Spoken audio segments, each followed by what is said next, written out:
નમસ્કાર, હું છું યશ. આપ જોઈ રહ્યા છો ન્યૂઝ ફોર ઇન્ડિયા. સમાચારમાં વાત કરીએ દાહોદ જિલ્લાની, તો દાહોદ જિલ્લામાં પડેલા વરસાદના પગલે અનેક વાહનોની નંબર પ્લેટ તૂટી ગઈ છે.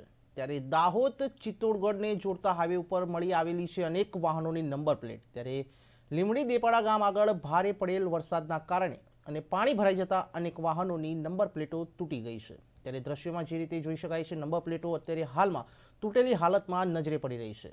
જો કોઈ નંબર પ્લેટની દુકાન કે અથવા આરટીઓ કચેરીમાં નંબર પ્લેટ તૂટેલી જણાય તો આરટીઓનો સંપર્ક કરવો.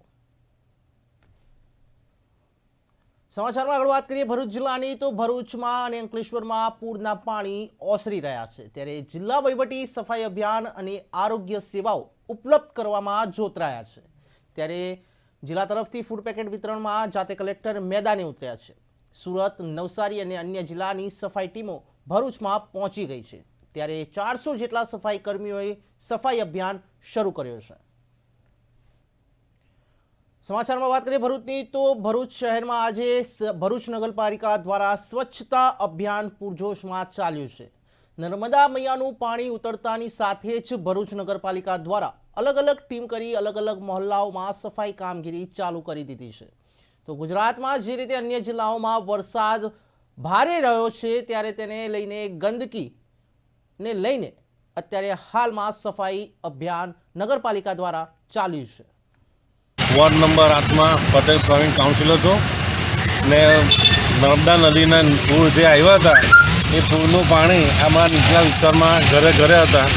2 દિવસથી નગરપાલિકા તરફથી સાફ સફાઈ અભિયાન ચાલેલો છે ને હમણાં એકદમ ક્લીનમાં છે અમારે ને હમણાં ઘરે ઘરે જઈને દવા છંટકાવ ને બધું ચાલી રહેલું છે. સમાચારમાં આગળ વાત કરીએ અબડાસા તાલુકાની, તો અબડાસા તાલુકામાં મેઘમહેર જોવા મળી છે. ત્યારે અબડાસા તાલુકાના અનેક વિસ્તારોમાં કાલે સાંજથી વરસાદ વરસી રહ્યો છે, જેના કારણે અબડાસા તાલુકાના જીવાદોરી સમાન ગણાતી મીઠી ડેમ ઓવરફ્લો થતા લોકોમાં ખુશીનો માહોલ જોવા મળ્યો છે. અબડાસા તાલુકાના નલિયા, તેરાબેટા, રામપરા, ગોયલા, મોખરા જેવા અનેક વિસ્તારોમાં કાલે સાંજથી જ વરસાદ વરસી રહ્યો છે, જેના કારણે અમુક રસ્તાઓ બંધ થઈ ગયા છે. વરસાદના કારણે અબડાસાના ખેડૂતોમાં અને માલધારીઓમાં ક્યાંક ખુશીનો માહોલ જોવા મળી રહ્યો છે. સમાચારમાં આગળ વાત કરીએ અરવલ્લીની, તો અરવલ્લીના બાયડ તાલુકામાં ભારે વરસાદના કારણે થયેલા માલ મિલકતના નુકસાનનું વળતર ચૂકવવા મુખ્યમંત્રીને ભલામણ કરી છે ધારાસભ્યએ. ત્યારે ધવલસિંહ ઝાલાએ રૂબરૂ મુલાકાત મુખ્યમંત્રીની કરી અને નુકસાનની પરિસ્થિતિ જાણી તાત્કાલિક ધોરણે સર્વે કરાવી યોગ્ય વળતર ચૂકવવા માંગ કરી છે.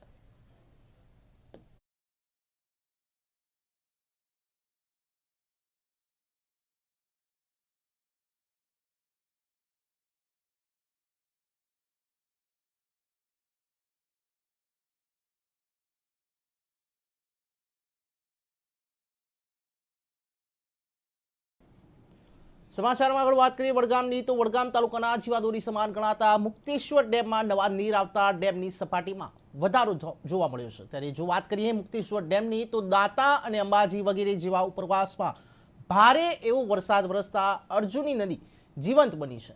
ત્યારે મુક્તેશ્વર ડેમ તરફ પાણી વહેતું થયું છે. અર્જુની નદી જીવંત બનતા આજુબાજુના વિસ્તારના ખેડૂતોમાં ખુશીનો માહોલ જોવા મળ્યો છે. મેળવેલ માહિતી મુજબ મુક્તેશ્વર ડેમમાં 1500 ક્યુસેક પાણીની આવક ચાલુ છે. તેમજ ડેમમાં પાણીની સપાટી 652.50 ફૂટ જેટલી છે, એટલે કે લગભગ 60,000 જેટલો ડેમ ભરાયો છે. ડેમમાં 7% પાણીનો વધારો થતાં ડેમનું કુલ પાણી પહોંચ્યું છે 60%. હજુ પણ ડેમ 40% ખાલી છે. વડગામ તાલુકાના ખેડૂતો માટે જીવાદોરી સમાન છે એ મુક્તેશ્વર ડેમ. જો ઉપરવાસમાં સતત વધુ વરસાદ થાય અને નીરમાં વધારો થાય તો મુક્તેશ્વર ડેમ આગામી દિવસોમાં ભરાઈ શકે તેમ સૂત્રો દ્વારા જાણવા મળ્યું છે. સમાચારમાં આગળ વાત કરીએ માણાવદરની, તો માણાવદર તાલુકાના કોયલાણા ગામે ઓજત નદીના પૂરમાં તણાયેલા મહિલાનો મૃતદેહ મળી આવ્યો છે. માણાવદર પંથકમાં 2 દિવસ પહેલા 2 થી 3 ઇંચ જેટલો વરસાદ વરસ્યો છે. ત્યારે ઉપરવાસના ભારે વરસાદના કારણે કોયલાણા તરફ આવેલી ઓજત નદીમાં પૂર જેવી સ્થિતિ સર્જાઈ છે. કોયલાણા ગામ તરફથી વાડી ખેતરેથી ઘર તરફ જતા સમયે ઓજત નદીમાંથી પસાર થઈ રહ્યા હતા, ત્યારે ઉપરવાસથી અચાનક જ ભારે નદીમાં પૂર આવતા રાણીબેન કારાભાઈ ઘોડાદરા તણાયા હતા, જેની શોધખોળ શરૂ છે. 48 કલાક બાદ મહિલાનો મૃતદેહ મળી આવ્યો છે. ત્યારે લાશને બહાર કાઢીને પોસ્ટમોર્ટમ માટે માણાવદર સરકારી હોસ્પિટલ ખસેડવામાં આવ્યા છે. સમાચારમાં આગળ વાત કરીએ અંજારની તો અંજાર જૈન ધર્મમાં અતિ પાવન ગણાતા પર્યુષણના સમાપન નિમિત્તે ભવ્ય રથયાત્રા નીકળી છે. જૈન ધર્મના અતિ પાવન ગણાતા પર્યુષણના સમાપન બાદ મુમુક્ષોએ એકબીજાને મિચ્છામી દુક્કડમ કરીને વર્ષભેરમાં કરેલી ભૂલોની ક્ષમા યાચના કરી હતી. અંજાર ખાતે વાસુપૂજ્ય જિનાલય ખાતેથી ભવ્ય રથયાત્રા નીકાળવામાં આવી હતી. ત્યારે જેની મહાવીર સ્વામી જિનાલય બસ સ્ટેશન દાદાવાડીથી વાસુપૂજ્ય જિનાલય ખાતે પૂર્ણાહુતિ કરાઈ હતી. આ રથયાત્રામાં સાધુ સાધ્વી સહિતના મોટી સંખ્યામાં સકલ સંઘના લોકો જોડાયા હતા. પ્રથમ બાળકોની સવારી બાદ છેલ્લે ભગવાન મહાવીર સ્વામીને બિરાજતા રથને યુવાન ભક્તો દ્વારા હાથેથી ખેંચવામાં આવ્યો હતો અને પૂર્ણાહુતિ નવકારશી રાખવામાં આવી હતી. જૈન સમાજના લોકો મોટી સંખ્યામાં લાભ લીધો હતો.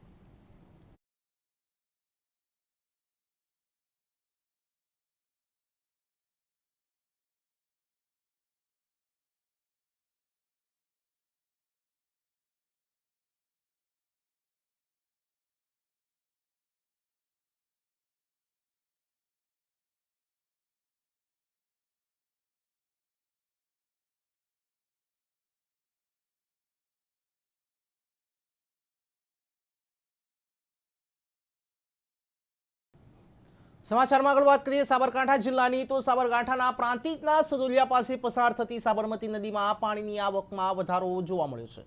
મેઘરાજાએ સમગ્ર રાજ્યમાં જમાવટ કરી છે, તેને લઈને વરસાદી માહોલ જામતા નદીમાં નવા નીર જોવા મળ્યા છે.